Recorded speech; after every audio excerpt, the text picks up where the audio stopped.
അപ്പോൾ ഇന്നലെ ഇന്നുമായിട്ട് മൊത്തത്തിൽ നമ്മൾ ന്യൂസിൽ മൊത്തം കേട്ടോണ്ടിരിക്കുന്ന ഒരു കാര്യമാണ് ഐക്യു വിവോ ഫോണുകളിൽ സോഫ്റ്റ്വെയർ അപ്ഡേറ്റ് എന്ന വ്യാജേന മാൽവെയർ അല്ലെങ്കിൽ വൈറസ് അറ്റാക്കുകൾ നടന്നുകൊണ്ടിരിക്കുന്നു. ഒരു ലിങ്ക് വന്നിട്ട് അത് ക്ലിക്ക് ചെയ്തിട്ട് നമുക്ക് സോഫ്റ്റ്വെയർ അപ്ഡേറ്റ് നടത്താം. പക്ഷേ ആ ലിങ്കിൽ ക്ലിക്ക് ചെയ്യുമ്പോഴത്തേക്ക് നിങ്ങൾ ഫോണിൽ മാൽവെയർ അറ്റാക്ക് അല്ലെങ്കിൽ വൈറസ് കൂടിയിട്ട് നിങ്ങളുടെ ഡേറ്റ എല്ലാം ചോർത്തിക്കൊണ്ട് പോകുന്നുള്ള ന്യൂസാണ് നമ്മൾ കേരള പോലീസും സൈബർ സെല്ലും എല്ലാം ആ ന്യൂസ് സ്പ്രെഡ് ചെയ്യുന്നുണ്ട്. അപ്പോൾ നിങ്ങൾ ശ്രദ്ധിക്കേണ്ട ഒരു കാര്യം, ഇത് ആക്ച്വലി ഐക്യുവിനും വിവോനും മാത്രം സംഭവിക്കാൻ സാധ്യതയുള്ള ഒരു കാര്യമല്ല. നമ്മുടെ കയ്യിരിക്കുന്ന ഏത് സ്മാർട്ട് ഫോണിൽ വേണമെങ്കിലും ഈ ഒരു സംഭവം ഉണ്ടാവാം. ഇപ്പോൾ ആൻഡ്രോയിഡ് ആയാലും ശരി, ഐഫോൺ ആയാലും ശരി, ഏതിന് വേണമെങ്കിലും ഈ ഒരു അറ്റാക്ക് സംഭവിക്കും. അപ്പോൾ നിങ്ങൾ ശ്രദ്ധിക്കേണ്ട ഒരു കാര്യം വെച്ചാൽ ഈ തേർഡ് പാർട്ടി എന്നല്ല എക്സ്റ്റേണലി വരുന്ന ഏതൊരു ലിങ്ക് ആണെങ്കിലും ക്ലിക്ക് ചെയ്യുമ്പോഴത്തേക്ക് അത് പരമാവധി ശ്രദ്ധിച്ചിട്ട് അത്രയും ട്രസ്റ്റ്വർത്തി ആയിട്ടുള്ള ഒരു ലിങ്ക് ആണ്, അത്രയും വിശ്വസനീയമാണെങ്കിൽ മാത്രമേ ലിങ്കിലാണ്. ഇപ്പോൾ ലിങ്ക് മാത്രമല്ല, ഒരു ഫോട്ടോ ഡൗൺലോഡ് അല്ലെങ്കിൽ ഫോട്ടോയിൽ ക്ലിക്ക് ചെയ്യുമ്പോൾ പോലും ആ ക്ലിക്കിലൂടെ വൈറസ് അറ്റാക്ക് ചെയ്യാനുള്ള സാധ്യതയുണ്ട്. ഇതിപ്പോൾ ആർക്ക് വേണമെങ്കിലും സംഭവിക്കും. ഇനി പറയുന്നത് എനിക്ക് പോലും ചിലപ്പോൾ ഇതിനകത്ത് അബദ്ധങ്ങൾ പറ്റി സംഭവിക്കാനുള്ള സാധ്യത കൂടുതലാണ്. അപ്പോൾ പരമാവധി ശ്രദ്ധിക്കുക. വാട്സാപ്പിലാണെങ്കിലും ഇൻസ്റ്റാഗ്രാമിലാണെങ്കിലും എവിടെ നിന്നാണെന്നുണ്ടെങ്കിലും നമ്മൾ നോർമൽ ടെക്സ്റ്റ് മെസ്സേജ് എന്നാണെന്നുണ്ടെങ്കിലും അൺനോൺ ആയിട്ടുള്ള സെൻഡേഴ്സിന്റെ അടുത്ത് നിന്നൊക്കെ അല്ലെങ്കിൽ എങ്ങനെയാണെന്നുണ്ടെങ്കിലും ലിങ്ക് ഒക്കെ വരുമ്പോഴത്തേക്ക് നിങ്ങൾ പരമാവധി ശ്രദ്ധിച്ച് അതിൽ ക്ലിക്ക് ചെയ്യുക. നിങ്ങൾ കാറിന് ചെല്ലാനടിച്ചു, ബൈക്കിന് ചെല്ലാനടിച്ചു, അല്ലെങ്കിൽ ഇന്ന ഓഫേഴ്സ് ആ ഓഫർ എന്നൊക്കെ പറഞ്ഞിട്ടായിരിക്കും ഈ ലിങ്കുകൾ പല രീതിയിലായിരിക്കും വരുന്നത്.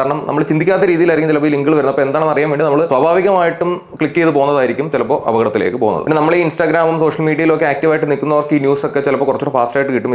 ഇതൊന്നും ഒരുപാട് ശ്രദ്ധിക്കാത്ത ആൾക്കാരിലേക്ക് ഈ മെസ്സേജ് ചിലപ്പോൾ എത്തുന്നുണ്ടാവില്ല. അപ്പോൾ പരമാവധി നിങ്ങൾക്ക് അറിയാവുന്നവർക്കെല്ലാം ഈ മെസ്സേജ് ഷെയർ ചെയ്ത് കൊടുക്കുക. എല്ലാവരെയും മാക്സിമം അവെയർ ആക്കുക ഈ കാര്യത്തെ പറ്റി. പിന്നെ ഇപ്പോഴത്തെ സിനാരിയോയിൽ ഈ അപ്ഡേറ്റ് വരുന്നതാണല്ലോ ഇപ്പോൾ പ്രശ്നമായിട്ട് വന്നിരിക്കുന്നത്. അപ്പോൾ അതിൽ നമ്മൾ ശ്രദ്ധിക്കേണ്ട ഒരു കാര്യം, നമ്മൾ ഫോണിന്റെ അപ്ഡേറ്റ് ഒന്നും ഒരിക്കലും ചുമ്മാ ഒരു ലിങ്ക് ആയിട്ട് വരില്ല. അത് ഇപ്പോൾ ഓട്ടോമാറ്റിക് അപ്ഡേറ്റ് ചെയ്തിട്ടിരിക്കുകയാണെന്നുണ്ടെങ്കിൽ നിങ്ങൾക്ക് ഫോണിന്റെ സിസ്റ്റം നോട്ടിഫിക്കേഷൻ വരും, സിസ്റ്റം അപ്ഡേറ്റ്. അപ്പോൾ അങ്ങനെ വന്നാൽ പോലും നിങ്ങൾ ശ്രദ്ധിക്കേണ്ട കാര്യം, നിങ്ങൾ ഫോൺ എടുത്തിട്ട് സെറ്റിംഗ്സിൽ കയറിയിട്ട് എബൌട്ട് ഡിവൈസ് എടുക്കും. ഇതുപോലെ ഒരു സ്ക്രീൻ നിങ്ങൾക്ക് വരും. അതിനകത്ത് നിങ്ങളുടെ ഫോണിന്റെ OS ഏതാണ്, അത് ഏത് വേർഷനാണ്, അപ്ഡേറ്റ് ഉണ്ടെന്നുണ്ടെങ്കിൽ നിങ്ങൾ ക്ലിക്ക് ചെയ്താൽ അപ്ഡേറ്റ് ഉണ്ടോ എന്ന് ഈ സ്ക്രീനിൽ തന്നെ നിങ്ങൾക്ക് അറിയാൻ പറ്റും. ഞാൻ പറഞ്ഞത് ആൻഡ്രോയിഡ് ഫോൺസ് ആണെങ്കിൽ ആൻഡ്രോയിഡ് ഫോൺസിൽ സെറ്റിംഗ്സ് എടുക്കുക. സെറ്റിംഗ്സിൽ എബൌട്ട് ഡിവൈസ് എന്ന് പറഞ്ഞ ഓപ്ഷൻ ഉണ്ട്. ആ ഓപ്ഷൻ ക്ലിക്ക് ചെയ്യുമ്പോഴത്തേക്ക് നിങ്ങളുടെ ഫോണുമായിട്ട് ബന്ധപ്പെട്ട OSന്റെ ഡീറ്റെയിൽസും അതിന് അപ്ഡേറ്റ് ഉണ്ടെങ്കിൽ അപ്ഡേറ്റിന്റെ ഡീറ്റെയിൽസും ഫോണിന്റെ മറ്റ് സ്പെക്കുകളും എല്ലാം കാണുന്ന ഒരു വിൻഡോയിലായിരിക്കും നിങ്ങൾക്ക് ഈ അപ്ഡേറ്റിന്റെ ഡീറ്റെയിൽസ് അറിയാൻ പറ്റുക. അവിടുന്ന് മാത്രമേ നിങ്ങൾ സോഫ്റ്റ്വെയർ അപ്ഡേറ്റ് ചെയ്യാവൂ. iOSലാണെന്നുണ്ടെങ്കിൽ iOSലും സെറ്റിംഗ്സിൽ കയറിയിട്ട് അതിനകത്ത് ജനറൽ എന്ന് പറഞ്ഞ ഓപ്ഷൻ ഉണ്ട്. ആ ജനറൽ ഓപ്ഷനിൽ കയറിയിട്ട് അതിൽ കാണും സോഫ്റ്റ്വെയർ അപ്ഡേറ്റ് എന്ന് പറയുന്ന ഓപ്ഷൻ കാണും. ആ സോഫ്റ്റ്വെയർ അപ്ഡേറ്റിൽ കയറുമ്പോഴത്തേക്ക് നിങ്ങൾക്ക് അറിയാൻ പറ്റും നിങ്ങളുടെ ഫോണിന്റെ സോഫ്റ്റ്വെയർ ഇപ്പോൾ ഏതാണ്, അപ് ടു ഡേറ്റ് ആണോ, ഇല്ലെന്നുണ്ടെങ്കിൽ ഡൗൺലോഡ് ചെയ്യാനും ഇൻസ്റ്റാൾ ചെയ്യാനുള്ള ഓപ്ഷൻ അതിനകത്ത് വരും. അങ്ങനെ ചെയ്യാവൂ. അല്ലാതെ ഒരു രീതിയിലും വേറൊരു തേർഡ് പാർട്ടി ലിങ്കുകളോ കാര്യങ്ങളോ ഒന്നും ഒരിക്കലും നിങ്ങളുടെ ഫോണിൽ അപ്ഡേറ്റ് ആയിട്ട് വരാറില്ല.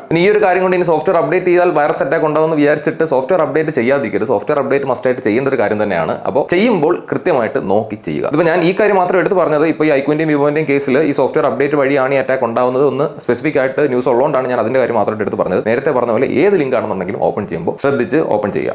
Okay, stay safe, by.